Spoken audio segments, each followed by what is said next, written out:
আসসালামু আলাইকুম। হিন্দু ভাইদের প্রতি নমস্কার, অন্য অন্য জাতির প্রতি রইল আন্তরিক ধন্যবাদ।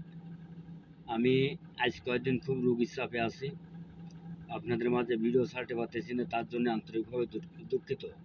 তবে আমাকে যারা কমেন্ট করেছেন, গুরুজি আয়না আয়না দর্পণের মধ্যে আমরা চোরকে দেখতে চাই, আমাদের একটা পরীক্ষিত বিদ্যা দেন। তবে দেখেন, আমি আপনাদের মাঝে যে বিদ্যাটা উন্মুক্ত করে দিচ্ছি, এতে কোনো ভুল নাই, কোনো সন্দেহ নাই, 100% 100-তে 100 এটা গ্যারান্টি আছে।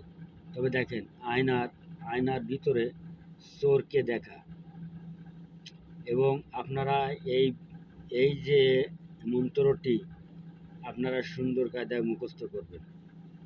আপনাদের কাছে আমার অনেক অনেক অনেক অনুরোধ রইল, আপনারা আমি যে বিদ্যাটা দিচ্ছি আয়নার ভিতরে চোরকে দেখা, এটা এটা পরীক্ষিত বিদ্যা এবং এটা গুরুবিদ্যা, এবং আপনারা সুন্দর কায়দায় মুখস্থ করবেন।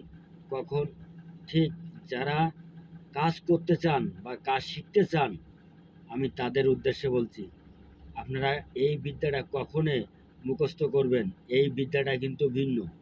আপনারা ঠিক একটা সময় আপনারা এই বিদ্যাটাকে মুখস্থ করবেন, ঠিক বেলা একটার সময়, শনিবার, মঙ্গলবার, অমাবস্যা, পূর্ণিমা, সূর্যগ্রহণ, এই এই যে কোনো দিনের একদিনে ঠিক একটার সময় আপনারা এই বিদ্যাটাকে মুখস্থ করলে হবে, সিদ্ধি করা লাগবে না।